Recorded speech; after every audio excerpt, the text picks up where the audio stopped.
ओम गणेशाय नमः। ओम नमः शिवाय। मैं निखिल ज्योतिषाचार्य आप सभी का मेरे चैनल पर पुनः स्वागत करता हूं। आशा करता हूं कि आप सभी स्वस्थ होंगे। महादेव की कृपा आप सभी पर सदैव बनी रहे। ये वीडियो सिंह यानी कि लियो के लिए बहुत महत्वपूर्ण है, क्योंकि वीडियो है अप्रैल मई जून 2024 के त्रिमासिक राशिफल के बारे में। कैसा रहेगा आने वाले 3 महीनों का हाल सिंह के लिए। जो त्रिमासिक राशिफल होते हैं ये बहुत महत्वपूर्ण होते हैं। मेरे चैनल पर विस्तृत रूप से मासिक राशिफल, साप्ताहिक राशिफल, यथासंभव ग्रहों की गोचरीय स्थिति पर वीडियोस आते ही रहती हैं।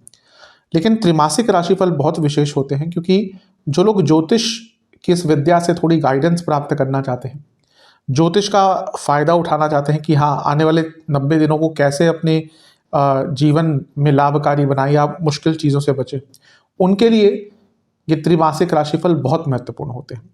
क्योंकि इसमें बताया जाता है कि हाँ, 3 महीने में क्या क्या ग्रहों के प्रभाव में परिवर्तन होगा और उस प्रभाव का आपके जीवन पर क्या असर पड़ सकता है। और ये जो 3 महीने का कालखंड है, इसमें बहुत कुछ होगा। सबसे पहली बात तो बृहस्पति इस 3 महीने में अप्रैल के अंत में या मई के शुरुआत में राशि अपनी बदलेंगे। बुध वक्री भी हो जाएंगे, पतित भी हो जाएंगे। सूर्य ग्रहण लग रहा है मीन राशि में, जो कि आपका अष्टम भाव बनेगा। अंगारक योग बनेगा राहु और मंगल की युति से। गुरु और सूर्य यानी कि बृहस्पति और सूर्य की युति होगी, वो भी 2 बार। मंगल स्वराशि के हो जाएंगे, सूर्य उच्च राशि के होंगे। शनि कहीं ना कहीं जैसे जैसे समय आगे बढ़ेगा उनकी स्पीड कम होगी और अंततः जून के अंत तक जाते जाते शनि स्वयं वक्री भी हो जाएंगे।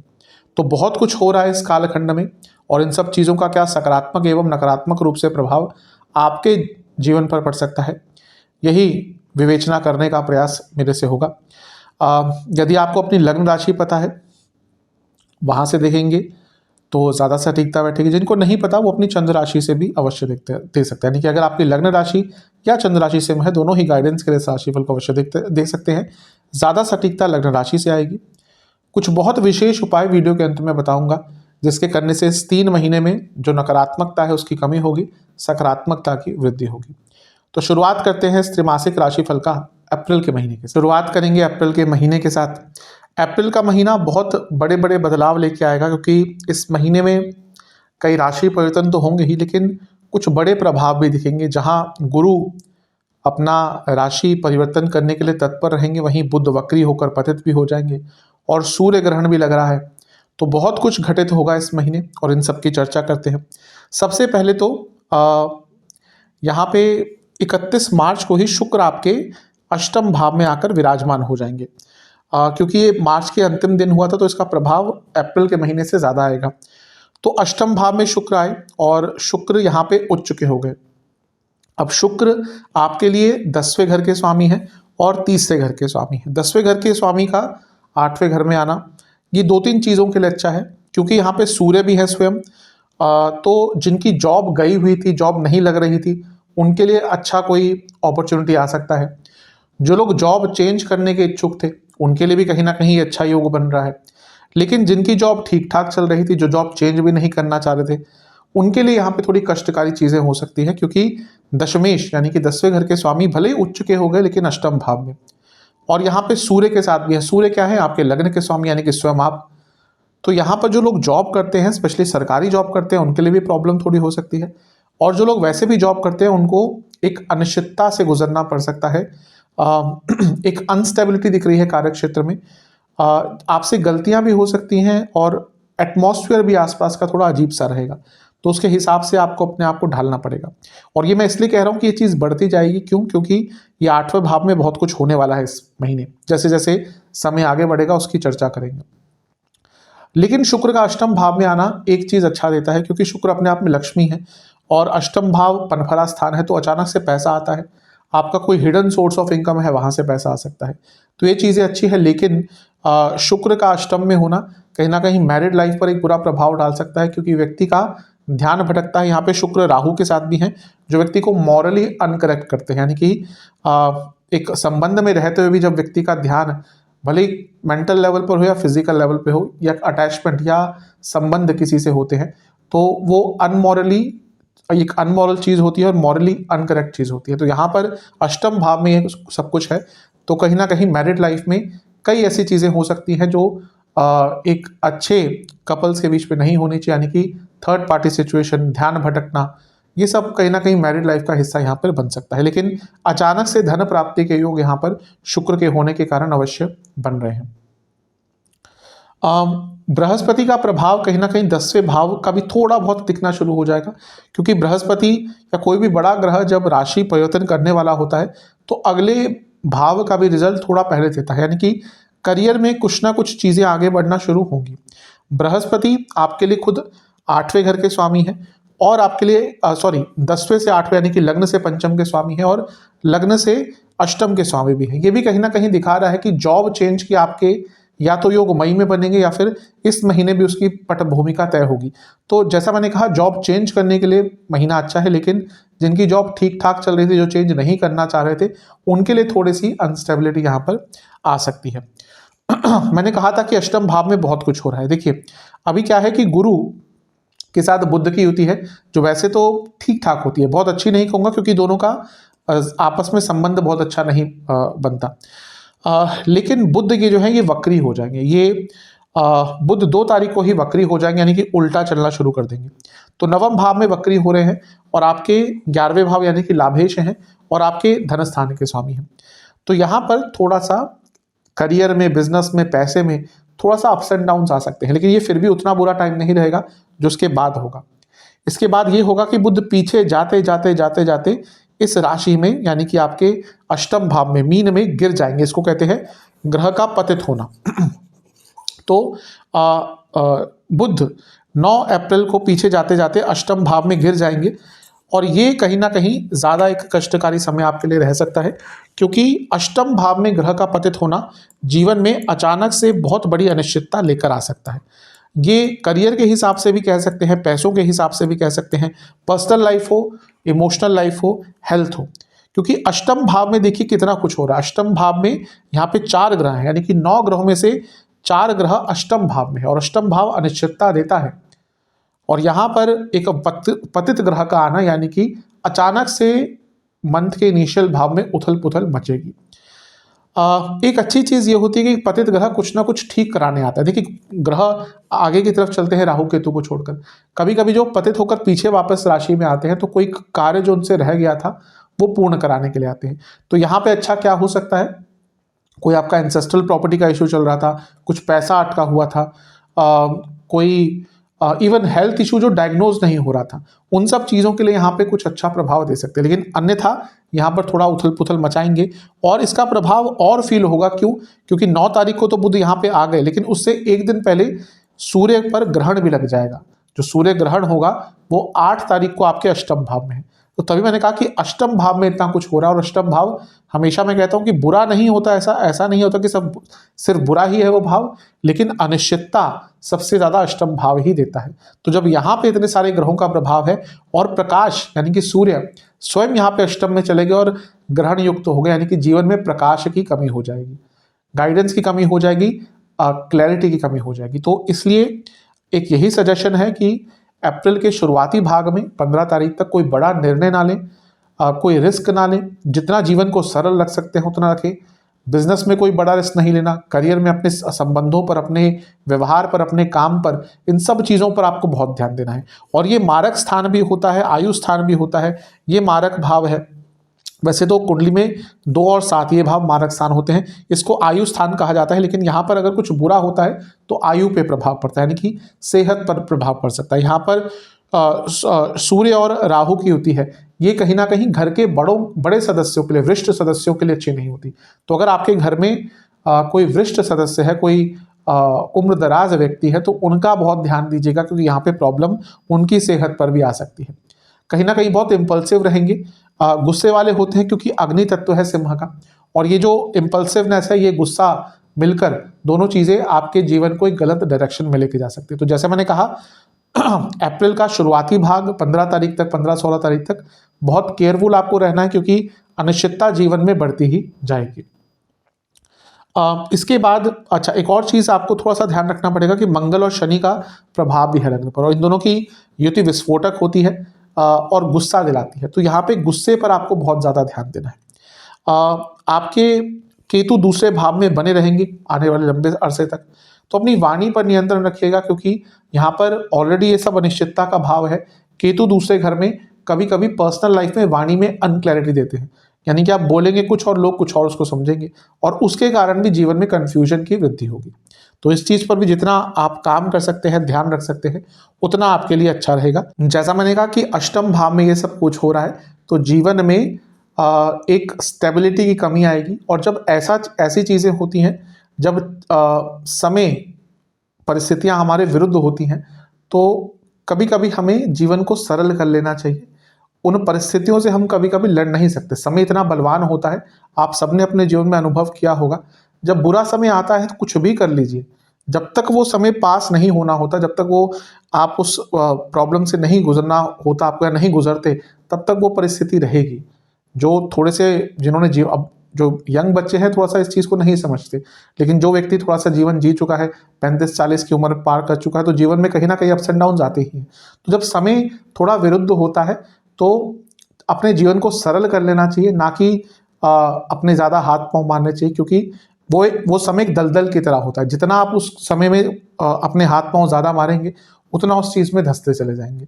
तो यहाँ पे थोड़ा केयरफुल होने की आवश्यकता है।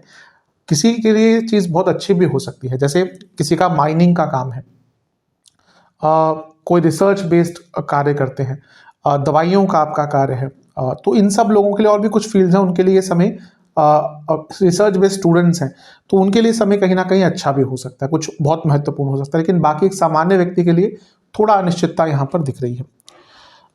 इसके बाद ग्रहों का परिवर्तन और होगा इस महीने, और सूर्य आपके नवम भाव में आ जाएंगे 13 अप्रैल को मेष राशि में। अब देखिए यहाँ पे दो चीज़ हो रही है बहुत महत्वपूर्ण, वैसे तीन चीज़ हो रही है। पहला, सूर्य का एक नया काल चक्र स्टार्ट हो रहा है। हर ग्रह का राहु केतु को छोड़कर जो नया काल चक्र होता है वो मेष से स्टार्ट होता है। तो सूर्य यहाँ पे आएंगे, उनका एक नया काल चक्र स्टार्ट होगा। और सूर्य क्या है, आपके लग्न के स्वामी है, यानी कि जीवन में एक नई उमंग, एक नई तरंग, एक नया विश्वास, एक नया उत्साह। लग्न का स्वामी जब भी अच्छी स्थिति में आता है तो मान लीजिए जीवन में शुभता बढ़ती है। और यहाँ पे तो आपके लग्न के स्वामी एक नया चक्र की शुरुआत करें। हर ग्रह जब मेष से आता है, मेष में आता है राहु केतु को छोड़कर, तो उनका जैसे मैंने कहा नया चक्र होता है, तो उनमें ऊर्जा बहुत होती है। तो आपके लग्नेश में यहाँ पे एक ऊर्जा बहुत है। दूसरा, वो उच्च के भी हैं, एग्जॉल्टेड हैं, या एग्जॉल्टेड होंगे इस टाइम पे, ये भी बहुत शुभ है।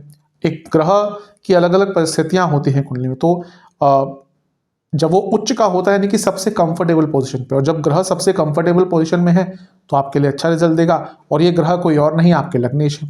और यहाँ पर गुरु के साथ भी होती है, और गुरु आपके पंचमेश हैं, अपने आप में भाग्य के स्वामी हैं, और भाग्य स्थान में ये सब कुछ हो रहा है। तो यहाँ से कहीं ना कहीं जीवन में स्थिरता आनी शुरू होगी। जो 14-15 दिन इसके पहले रहे थे उसमें काफ़ी अनिश्चितता रहेगी, लेकिन उसके बाद क्योंकि लग्न के स्वामी ही इन सब चीज़ों से निकल गए, अच्छे योग बन रहे हैं, तो जीवन फिर से एक रफ्तार पकड़ेगा। जीवन में स्थिरता आएगी, कॉन्टिन्यूटी आएगी, भाग्य का साथ मिलेगा, धन संपदा सब कुछ प्राप्त होगा। यहाँ से कहीं ना कहीं एक तरह से आपके एक नए समय की शुरुआत यहाँ से हो सकती है, क्योंकि खुद लग्नेश ही इतनी अच्छी स्थिति में आपके आ गए। तो ये एक बहुत ही शुभ चीज़ है। यहाँ पर देखिए शनि का प्रभाव भी रहेगा सूर्य और गुरु पर, और मंगल के प्रभाव वाले हैं शनि, यानी कि मंगल और शनि की युति विस्फोटक होती है, लेकिन ये प्रोडक्टिव भी होती है। तो यहाँ पे बहुत सारे आइडियाज, कई रास्ते आपके लिए नए खुलेंगे, क्योंकि सूर्य जैसे मैंने कहा लग्नेश है, भाग्य स्थान में है, और एक जो प्रोडक्टिव एनर्जी मंगल और शनि की, ये भी कहीं ना कहीं आपके लग्नेश को, गुरु को, नवम भाव को देखेगी। इसीलिए ये समय जीवन में आगे बढ़ने का है। आप देखेंगे ड्रास्टिक चेंज आएगा आपके जीवन में। अप्रैल के शुरुआती भाग के बाद जो समय है उसमें एक सकारात्मकता की वृद्धि अवश्य आपको देखने को मिलेगी। बहुत शुभ चीज़ है। इसके बाद एक बहुत महत्वपूर्ण राशि परिवर्तन होगा। अच्छा होगा बुरा होगा उसकी बात करते हैं, लेकिन महत्वपूर्ण तो बहुत है। वो राशि परिवर्तन होगा मंगल महाराज का। मंगल आपके अष्टम भाव में आकर विराजमान हो जाएंगे, और ये होगा 23 अप्रैल को, और करीबन एक महीने से ज़्यादा वो यहीं पे आपके लिए रहेंगे। अब देखिए यहाँ पर थोड़ा सा प्रॉब्लम क्या है। सबसे पहले तो मंगल आपके हैं योग कारक ग्रह। मैं कई बार बता चुका हूँ कि योग कारक ग्रह की महत्वपूर्णता व्यक्ति के जीवन में बहुत ज़्यादा होती है, तभी उसको योग कारक कहते हैं। यानी कि जो योग करता है, जोड़ता है, अधूरे कामों को पूर्ण करता है वो होता है योग कारक ग्रह। तो जब योग कारक ग्रह अष्टम में चला गया यानी कि कार्यों में अपूर्णता आनी शुरू हो जाएगी, कार्य थोड़े से अटकने शुरू हो जाएंगे। ऐसा नहीं कि सारे कार्य रुक जाएंगे, बंद हो जाएंगे, काम होगा ही नहीं, लेकिन उस पर डिले होना शुरू हो जाएगा। ऐसा इसलिए भी क्योंकि देखिए इससे पहले क्या था, मंगल आपके योग कारक ग्रह थे, वो सप्तम में थे, शनि के प्रभाव को थोड़ा बचा के रखे हुए थे क्योंकि वो लग्न को देख रहे थे, और जैसा मैंने अभी 2 बार कहा कि योग कारक ग्रह थे। अब एक तो योग कारक ग्रह आ गया अष्टम में, तो अष्टम का प्रभाव आ गया, अनिश्चितता आ गई, और लग्न पर से प्रभाव मंगल का चला गया, शनि पर से कंट्रोल मंगल का चला गया।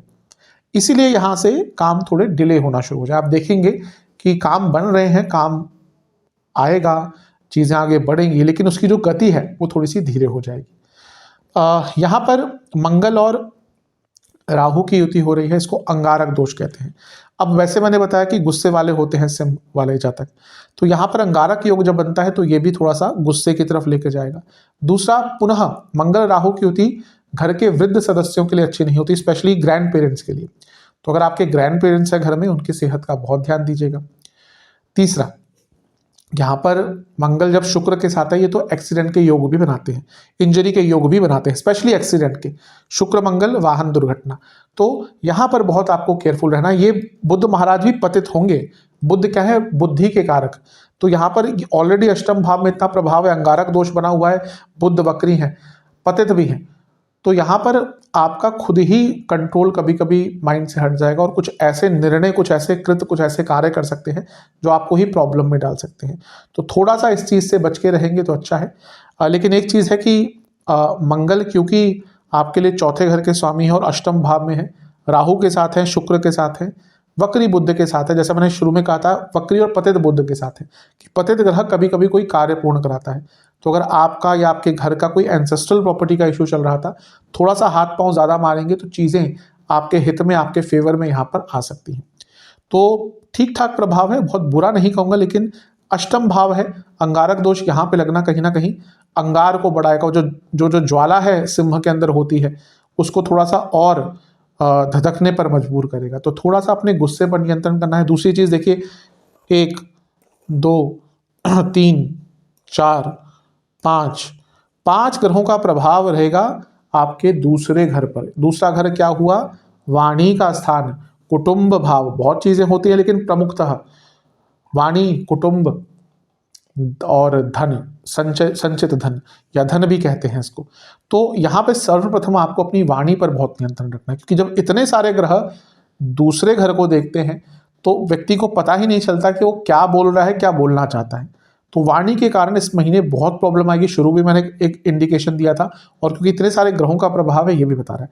अब इतने सारे ग्रहों का प्रभाव ये बताता है कि व्यक्ति का पैसा बढ़ सकता है, ये भी पनफरा स्थान है।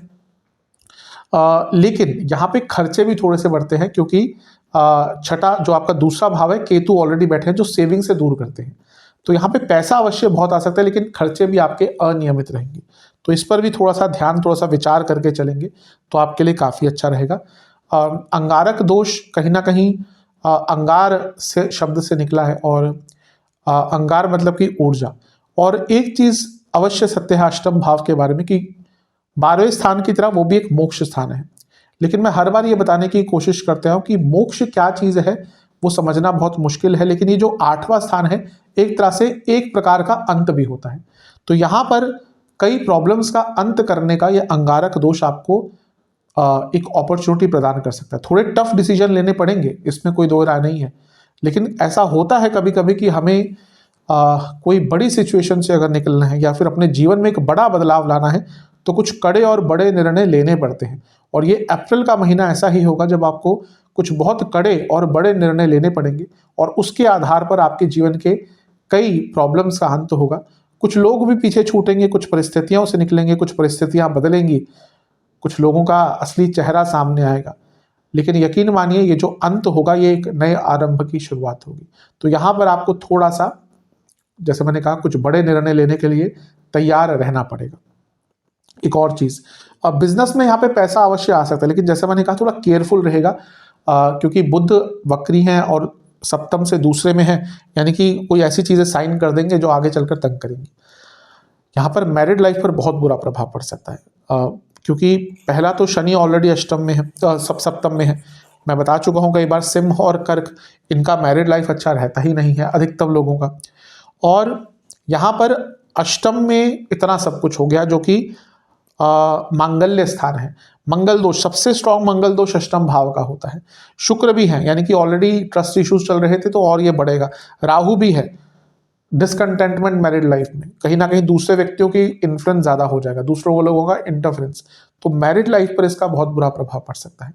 इवन ये ऐसा टाइम है जब आपके लाइफ पार्टनर की तबीयत बहुत अचानक से बिगड़ सकती है, तो इस चीज़ का भी आपको थोड़ा सा ध्यान देना पड़ेगा।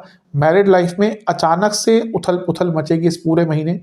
जो लोग ऑलरेडी डाइवोर्स के प्रोसीजर्स के थ्रू जा रहे थे, कहीं ना कहीं चीज़ें आगे बढ़ेंगी, लेकिन टेंशन बहुत बढ़ेगी। और जो लोग अभी कंफर्म नहीं थे, कहीं ना कहीं उनका मन बन जाएगा इस महीने कि हाँ, अब और मुझे इस बंधन में नहीं बंध के रहना। तो मैरिड लाइफ के लिए कहीं ना कहीं कष्टकारी है। देखिए अभी क्या है, मैरिड लाइफ ऐसा है कि शनि सप्तम में है, तो जब तक सप्तम पे उनका प्रभाव है जो लंबे समय तक रहता है, तो यहाँ पे मैरिड लाइफ में प्रॉब्लम्स लंबे टाइम तक चलती हैं। यही तभी शनि से लोग डरते हैं कि अगर उनका बुरा प्रभाव आ गया तो वो छोटे टाइम के लिए नहीं होता। ऐसा नहीं कि शुक्र आए हैं 1 महीने के लिए, मंगल आए हैं 1.5 महीने के लिए, सूर्य आए हैं 1 महीने के लिए, ये महाराज तो 2.5 साल के लिए रहते हैं। तो इसीलिए कई लोगों के डाइवोर्स, मेरे पास कई कुंडलियाँ आई हैं पिछले कुछ पर्टिकुलर लग्नों की। जैसे पहले जब राहु केतु का मेष तुला पे था, तो मेष तुला की प्रॉब्लम हो रही थी बहुत, कुंभ की, सिंह की, बहुत लोगों के डाइवोर्सेस हुए हैं। और कहीं ना कहीं अब वो प्रभाव थोड़ा कन्या और मीन पर पड़ रहा है। तो ये होता है, ये प्रभाव होता है, वो कुंडली पर बहुत डिपेंड करता है, लेकिन जनरली तो हम राशिफल में इतना ही बता सकते हैं कि हाँ, एक नकारात्मक प्रभाव पड़ सकता है। तो इस चीज़ को लेकर केयरफुल रहना पड़ेगा। 25 अप्रैल को एक और राशि परिवर्तन होगा, जो होगा शुक्र महाराज का, और शुक्र आपके नवम भाव में जाकर विराजमान हो जाएंगे और यहाँ पे रहेंगे करीबन 1 महीने के आसपास तक। और शुक्र देखिए आपके लिए 10वें घर के स्वामी हैं और 30वें घर के स्वामी। तो एक तो कर्म धर्माधिपति योग बना रहे हैं, गुरु के साथ उनकी होती है, सूर्य के साथ उनकी होती है, तो ये कर्म योग बना रही है, कर्म धर्माधिपति योग बना रही है। तो करियर में चीज़ें थोड़ी सी बेटर होंगी। बस यहाँ पे अपने बॉसेस से थोड़ा बच के रहेगा, क्योंकि कार्य क्षेत्र में ईगो क्लैशेस होने की संभावना अपने बॉसेस से बहुत ज़्यादा आपकी बढ़ जाएगी। सेहत की बात करें तो इस महीने आपको इन्फेक्शंस, प्राइवेट पार्ट से जुड़ी प्रॉब्लम्स, इंटेस्टाइन इशू, प्रोस्टेट की प्रॉब्लम पुरुषों में, यूट्रस की प्रॉब्लम महिलाओं में, फूड इन्फेक्शंस, आंखों के रोग, दांतों के रोग, इंजरी, ब्लड प्रेशर की प्रॉब्लम, ये ज़्यादा तंग करने वाली। चलते हैं मई के महीने की तरफ। मई का महीना बहुत प्रमुख है, क्योंकि यहाँ पे बहुत बड़ा एक परिवर्तन होने वाला है। कह सकते हैं कि वर्ष का जो सबसे बड़ा राशि परिवर्तन है, क्योंकि इस वर्ष शनि, राहु, केतु, इनमें से कोई भी ग्रह अपना राशि नहीं बदलेगा, लेकिन बृहस्पति इस वर्ष में अपना राशि परिवर्तन करेंगे, और वो होगा, उनका जो प्रभाव है वो 1 तारीख से, यानी कि 1 मई 2024 से देखने को मिलेगा, जब गुरु आपके 10वें भाव में आकर विराजमान हो जाएंगे। देखिए सबसे पहली चीज़ है कि गुरु जीव कारक है, इनका गोचर बहुत महत्वपूर्ण होता है, क्योंकि जिस भाव में जाते हैं कहीं ना कहीं पूरा जीवन उस भाव से संबंधित हो जाता है। उस भाव की तरफ पूरी जो ऊर्जा है वो जाना शुरू हो जाती है। तो सबसे महत्वपूर्ण चीज़ कहाँ पे आ रहे हैं आपके लिए? आपके लिए आपके 10वें घर, यानी कि कर्म स्थान में आ रहे हैं। ऑब्वियसली करियर पे इसका अच्छा इम्पैक्ट पड़ेगा। जैसे मैंने कहा कि जॉब चेंज के योग आपके अप्रैल में ही बनेंगे, और मई में जैसे ही गुरु आपके 10वें घर में आएंगे, यहाँ पे जॉब चेंज के बहुत अच्छे योग बन जाएंगे।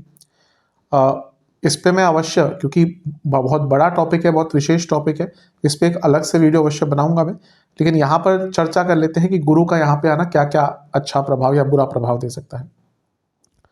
सबसे बड़ी चीज़ है कि गुरु यहाँ पे है तो केंद्र भाव में है, और सबसे स्ट्रॉन्ग केंद्र, ये 4 भाव केंद्र होते हैं और ये सबसे स्ट्रॉन्ग केंद्र भाव होता है, यानी कि 10वां स्थान। इसीलिए यहाँ पर गुरु का आना कहीं ना कहीं पूरे जीवन में स्टेबिलिटी लेकर आएगा। क्यों? क्योंकि जब कर्म ही स्थिर हो जाएगा, कर्म में ही भाग्य के कारक, धन के कारक, कहीं ना कहीं शुभता के प्रतीक, नैसर्गिक शुभ ग्रह, हर प्रकार से एक सकारात्मक ग्रह, वो आकर विराजमान हो जाएंगे, यानी कि पूरे जीवन में स्थिरता आनी शुरू होगी। आप देखेंगे कि इससे पहले भले ही उथल पुथल चल रही हो, जैसे ही बृहस्पति आपके 10वें घर में आएंगे, जीवन में स्टेबिलिटी आना शुरू हो जाएगी, जीवन को एक रास्ता दिखना शुरू हो जाएगा। देखिए गुरु का काम रास्ता दिखाना ही होता है, कोई भी हो गुरु, वो ग्रहों के गुरु की बात कीजिए, क्योंकि उनका काम भी रास्ता दिखाना होता है। और जीवन के गुरु की बात कीजिए, उनका भी काम रास्ता दिखाना होता है।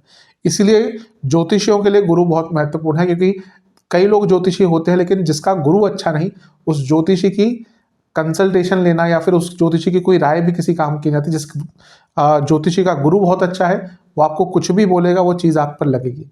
इसलिए गुरु का काम रास्ता दिखाना होता है। जब गुरु आपके 10वें भाव में आकर विराजमान हो जाएंगे तो आपके जीवन को एक नया रास्ता मिलेगा, आपके कर्मों को एक क्लैरिटी मिलेगी, आपके ऊर्जा को एक क्लैरिटी मिलेगी, और आपको भाग्य का साथ मिलना ज़्यादा शुरू होगा। क्यों?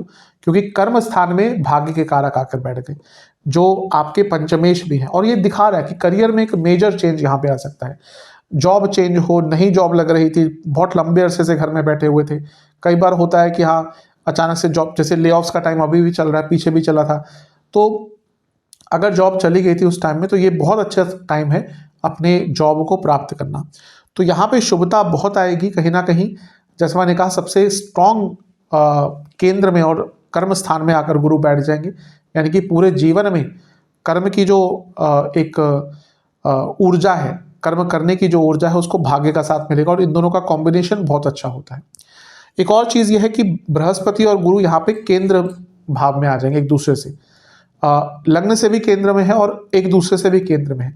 देखिए, केंद्र भाव एक दूसरे को सपोर्ट करते हैं।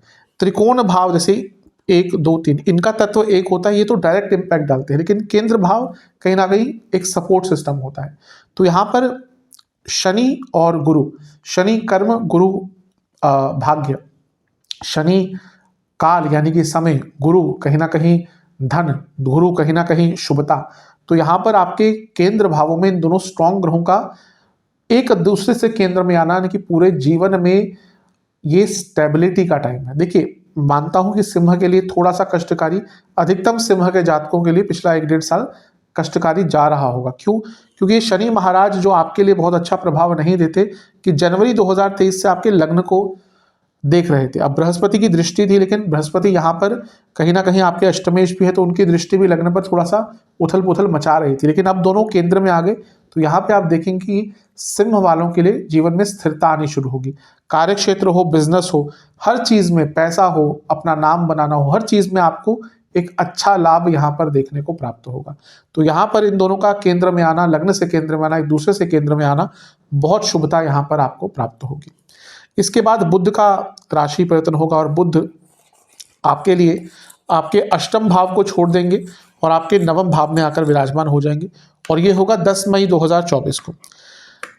देखिए, अब क्या है कि एक तो बुध का वो वक्री प्रभाव खत्म हो और पतित प्रभाव खत्म हो गया, तो यहाँ से भी बहुत शुभता आएगी, क्योंकि एक तो अष्टम में इतना कुछ हुआ था अप्रैल के महीने में, अब वो सारी चीज़ें ऑलमोस्ट खत्म ही हो जाएंगी। हाँ, ये दोष तो, ये अंगारक दोष तो बना हुआ है, लेकिन बुध जो बुद्धि के कारक है, आपके लाभेश है, आपके धनेश है, उनकी स्थिति अच्छी हो जाएगी, और यहाँ पर वो शुक्र के साथ आ जाएंगे, तो पैसा अवश्य आएगा। और यहाँ पे वो बुध आदित्य योग भी बनाएंगे कुछ दिनों के लिए सूर्य के साथ, तो ये भी कहीं ना कहीं अच्छा है। तो जो थोड़ी सी उथल पुथल अप्रैल के महीने में आई थी, क्योंकि बुद्धि के कारक भी पतित हो गए, धन स्थान के और लाभ स्थान के स्वामी भी पतित हो गए, तो कहीं ना कहीं थोड़ी उथल पुथल आई होगी, वो मई के महीने में बहुत हद तक कम हो जाएगी। और कुछ टाइम के लिए यहाँ पर नवम भाव में 3 ग्रहों की युति है, जिसमें से एक आपके लग्नेश भी है, यानी कि भाग्य का भी आपको भरपूर साथ मई के महीने में प्राप्त होगा। अंगारक दोष का देखिए पूरे इस महीने प्रभाव रहेगा, क्योंकि इस पूरे महीने मंगल यहीं पे रहेंगे, राहु तो लंबे अरसे तक रहेंगे, तो ये पुनः बताता है कि जो ऊर्जा है ये इम्पल्सिव आपको रखेगी। तो यहाँ पे इम्पल्सिव नहीं होना, अचानक से कोई निर्णय नहीं लेना, गुस्से पर और वाणी पर निरंतर आपको ध्यान देना है। पुनः बताऊंगा, मंगल राहु की युति ग्रैंड पेरेंट्स के लिए, घर के वृद्ध सदस्यों के लिए अच्छी नहीं होती, तो अगर आपके घर में वृद्ध सदस्य है तो उनका ध्यान रखना आपका दायित्व यहाँ पर बन जाता है। इसके बाद सूर्य का राशि परिवर्तन होगा, जो आपके लग्नेश है, और देखिए कितना विशेष यहाँ पे हो रहा है कि इस बार सूर्य और गुरु की युति साल में 2 बार हो रही है। कुछ ऐसे योग बन रहे हैं, क्योंकि आसपास ही राशि परिवर्तन होगा सूर्य गुरु का, तो 2 बार एक ही बहुत ही निकटतम कालखंड में दोनों का युति एक साल में हो जाएगी। तो ये बहुत विशेष है आपके लिए। कारण क्या है कि सूर्य एक तो आपके लग्नेश है, और लग्न के स्वामी 10वें के स्वामी लग्न में। मैं हमेशा बताता हूँ कि जो केंद्र त्रिकोण वाले राजयोग होते हैं, ये सबसे उच्च कोटि वाले जो होते हैं, वो यही होता है कि अगर लग्न का स्वामी 10वें में या 10वें के स्वामी लग्न में, उच्च कोटि का होता है। तो यहाँ पे अपने जीवन को एक नया आकार, एक नया विचार, एक नया व्यवहार, एक नया एक पूरा दृष्टिकोण देने के लिए आपके लिए बहुत अच्छा समय है। गुरु के साथ होंगे जो अपने आप में भाग्य कारक है और सूर्य दिग्बली है। करियर हो, बिजनेस हो, अपना नाम बनाना हो, जो लोग पॉलिटिक्स में एंटर करना चाहते हैं, सोशल लाइफ में आगे बढ़ना चाहते हैं, पॉपुलर होना चाहते हैं, मीडिया में, सोशल मीडिया में, इंटरनेट पे, किसी भी इंडस्ट्री में, उनके लिए अच्छा है क्योंकि सूर्य शनि एक दूसरे से केंद्र में है, शनि गुरु एक दूसरे से केंद्र में है, सूर्य दिग्बली है, गुरु का साथ है। तो यहाँ पर आगे बढ़ने के लिए सबसे अच्छा एक समय है। शनि की दृष्टि चौथे पर, गुरु की दृष्टि चौथे पर, सूर्य की दृष्टि चौथे पर, प्रॉपर्टी वाहन खरीदने के लिए सबसे अच्छा टाइम है। तो ये समय आपके लिए बहुत अच्छा दिख रहा है, बहुत शुभ दिख रहा है, बहुत विशेष दिख रहा है। इस समय का जितना लाभ उठा सकते हैं अच्छा है। सूर्य दिग्बली है, लग्न का स्वामी दिग्बली, दिग्बली यानी कि डायरेक्शनल स्ट्रेंथ। तो एक दिग्बल ग्रह बहुत स्ट्रांग होता है, इसलिए जब षडबल हम निकालते हैं तो दिग्बल ग्रह को बहुत ज़्यादा महत्व दिया जाता है। षडबल कोई ना भी निकाले, जो ज्योतिष थोड़ा सा जानता है वो ग्रहों को वैसे ही देख के बता जाता है कि हाँ षडबल में क्या क्या प्रभाव उसका ज़्यादा हो सकता है। तो यहाँ पे सूर्य का यहाँ पे 10वें घर में आना आपके जीवन को एक नई उन्नति, एक नई गति, एक प्रगति प्रदान अवश्य करेगा। बहुत विशेष समय है, इसका लाभ उठाइएगा। यहाँ पे जैसे मैंने कहा शनि सूर्य भी एक दूसरे से केंद्र में है, ये प्रॉब्लम किसको देगा? पिता पुत्र संबंध को, यानी कि बच्चों का अपनी संतान के साथ संबंध थोड़ा सा यहाँ पर बिगड़ सकता है, अन्यथा तो ये समय आपके लिए बहुत अच्छा है। इसके बाद एक और राशि परिवर्तन होगा, वो होगा शुक्र महाराज का। शुक्र राशि परिवर्तन करेंगे और अपनी खुद की राशि में ही बैठ जाएंगे 19 मई को। 10वें घर के स्वामी आ गए 10वें घर में, राजयोग बना। शुक्र का गुरु के साथ योग, दोनों ही धन कारक है। एक तो लक्ष्मी है खुद, जो हर प्रकार की खुशियां भोग देते हैं, खुद धन के कारक है, भाग्य कारक है। तो कहीं ना कहीं ये ऊर्जा आपके 10वें घर में है। यकीन मानिए करियर को रास्ता नहीं मिल रहा था, करियर को एक राह नहीं मिल रही थी, समझ नहीं आता क्या करना है, विघ्न आ रहे थे। हर चीज़ को सॉल्व करने के लिए जो आपका गोचर है ये बहुत अच्छा है, बहुत विशेष है। शुक्र का यहाँ पे आना राजयोग बनाता है, और क्योंकि तीसरे घर के स्वामी यानी कि आपको अपने एफर्ट्स में भी लाभ मिलेगा। यहाँ पे आप जो मेहनत कर रहे थे, जो आपकी स्किल्स थी, आपने सीखा था, आप जो भी परिश्रम कर रहे थे उसके यहाँ पे आपको लाभ मिलना शुरू होंगे। और शुक्र भी यहाँ पे आके चौथे घर को देखेंगे। ऑलरेडी इतने सारे ग्रह देख रहे हैं, शनि, सूर्य, गुरु, तो ये प्रॉपर्टी और वाहन खरीदने के लिए आपके लिए बहुत विशेष योग बना देता है। तो ये महीना कहीं ना कहीं आपके लिए बहुत अच्छा, बहुत विशेष दिख रहा है। इस महीने का लाभ उठाइएगा। सेहत की बात करें तो कफ रोग बने रहेंगे, नसों के रोग बने रहेंगे, बॉडी में पेन रहेगा, थकावट रहेगी, लेजीनेस रहेगी, न्यूट्रिशनल डेफिशिएंसी की प्रॉब्लम हो सकती है, प्रोस्टेट की प्रॉब्लम बनी रहेगी, यूट्रस की प्रॉब्लम महिलाओं में बनी रहेगी, इन्फेक्शंस का डर बना रहेगा। चलते हैं जून के महीने की तरफ। जून का महीना भी अति विशेष है क्योंकि इसमें एक ग्रह का प्रभाव बहुत बदलने वाला है, बात करेंगे उनके बारे में। सर्वप्रथम 31 मई को ही राशि परिवर्तन बुध का हो जाएगा और बुध आपके 10वें घर में आकर विराजमान हो जाएंगे। अब देखिए कि 10वें भाव में कितने सारे ग्रहों का असर है। सबसे पहले मैंने बता ही दिया था पहले कि 10वें भाव में इतने सारे ग्रह अप्रैल में आए थे और करियर में आगे बढ़ने का मौका मिलेगा। गुरु आ गए हैं, सूर्य हैं, दिग्बली है। अब यहाँ पे बुध भी आ गए, बुध आपके लाभेश हैं, यानी करियर में पैसा बढ़ेगा, बिजनेस में पैसा बढ़ेगा, धनेश हैं, और ये सारे घर सारे मिलकर आपके चौथे भाव को देखेंगे तो आपके घर में भी पैसा बढ़ेगा। ये कहीं ना कहीं मई से ये प्रक्रिया शुरू हो जाएगी जब आपका फाइनेंशियल कंडीशन, आपके घर की फाइनेंशियल कंडीशन, प्रॉपर्टी खरीदना, वाहन खरीदना, इन सब चीज़ों के लिए बहुत अच्छा समय दिख रहा है। तो एक बहुत विशेष चीज़ है आपके लिए। मैं बता चुका हूँ कई बार कि बुध नेचुरल धन कारक है, क्योंकि केवल 2 ऐसे लग्न हैं जिनके लिए एक ही ग्रह लाभेश और धनेश बनते हैं। वो है पहला सिंह और दूसरा कुंभ, क्योंकि आपके लिए बुध और कुंभ के लिए बृहस्पति। और कोई ऐसा लग्न नहीं है जिनके लिए एक ही ग्रह इन दोनों भावों के स्वामी हो। तो बुध का गोचर आपके लिए बहुत महत्वपूर्ण है। वो आपके 10वें घर में ही आएंगे। प्रमोशन हो, सैलरी इंक्रीज हो, इंक्रीमेंट हो, कुछ भी हो, यहाँ पर क्योंकि लाभेश है तो पैसा तो बढ़ेगा, लेकिन लाभेश ग्रोथ भी दिखाते हैं क्योंकि ये वृद्धि के स्थान के स्वामी है। तो प्रमोशन आदि का अगर इस टाइम पे आपका कुछ चर्चा चल रहा है तो वो चीज़ें आपके फेवर में अवश्य जा सकती हैं। तो बहुत विशेष यहाँ पर चीज़ आपके लिए दिख रही है। इसके साथ ही 1 तारीख को मंगल का राशि परिवर्तन भी हो जाएगा और ये आपके लिए बहुत विशेष रहेगा, कारण कि मंगल आपके, जैसे मैंने शुरू में कहा था, अप्रैल में अष्टम में आ जाएंगे। तो वो आपका योग कारक ग्रह का अष्टम में आना हुआ, यानी कि जीवन थोड़ा सा कई चीज़ों में अपूर्ण रहेगा। लेकिन यहाँ पर मंगल आपके लिए बहुत विशेष अवस्था में आ गए। पहला तो खुद की राशि में आ गए, दूसरा उनका एक नया काल चक्र शुरू हुआ, जैसे सूर्य का शुरू होता है अप्रैल में, क्योंकि मेष में आ गए थे। और आपके लिए योग कारक है, भाग्य स्थान के स्वामी है, चौथे घर के स्वामी है। पुनः चौथे घर का स्वामी का अपनी स्वराशि में होना, भाग्य स्थान में होना, प्रॉपर्टी संबंधित लाभ मिलेगा, घर में पैसा आएगा। और ओवरऑल ये देखिए कि यहाँ पे भाग्येश ही भाग्य स्थान में है, यानी कि भाग्य स्थान के स्वामी ही भाग्य स्थान में है। और जब व्यक्ति को भाग्य का साथ मिलेगा तो उसको और क्या चाहिए। तो ये महीना है जहाँ पे आपको भाग्य का संपूर्ण साथ मिलेगा और इसके कारण जीवन निरंतर आगे बढ़ेगा। जीवन में निरंतरता और शुभता कहीं ना कहीं आपको देखने को मिलेगी। ये लक्ष्मी योग भी बनता है, पैसा भी आएगा, धर्म के प्रति रुचि भी बढ़ेगी और कहीं ना कहीं पूरा जीवन एक सकारात्मक रूप से आगे बढ़ेगा। तो ये भी बहुत अच्छी चीज़ है। यहाँ पर बस एक चीज़ का ध्यान देना है कि ये जो हैं शनि महाराज, ये वक्री होने की अवस्था की तरफ जा रहे हैं। ग्रह कोई भी, मैं पहले ही बता चुका हूँ, एक दिन में उठ के नहीं वक्री हो जाता कि उसने बोला कि कल मैं वक्री हो रहा हूँ, नहीं। ग्रह की कई प्रकार की स्पीड बताई गई है ज्योतिष में, स्थिर, मंद, अति मंद, वक्र, अति वक्र, तीव्र, अति तीव्र। तो वैसे ही जब कोई ग्रह वक्री होता है तो उससे पहले वो स्थिर होता है, फिर मंद होता है, फिर अति मंद होता है, फिर वक्र होता है। तो यहाँ पर शनि की स्पीड धीरे होने लग जाएगी। और शनि क्योंकि आपके लग्न को देख रहे हैं तो यहाँ पर एक स्लोनेस आपके जीवन में आना शुरू हो जाएगी। देखिए कोई भी वक्री ग्रह बहुत स्ट्रांग होता है, लेकिन कभी कभी लोग कंफ्यूज हो जाते हैं कि स्ट्रांग मतलब कि शुभ नहीं।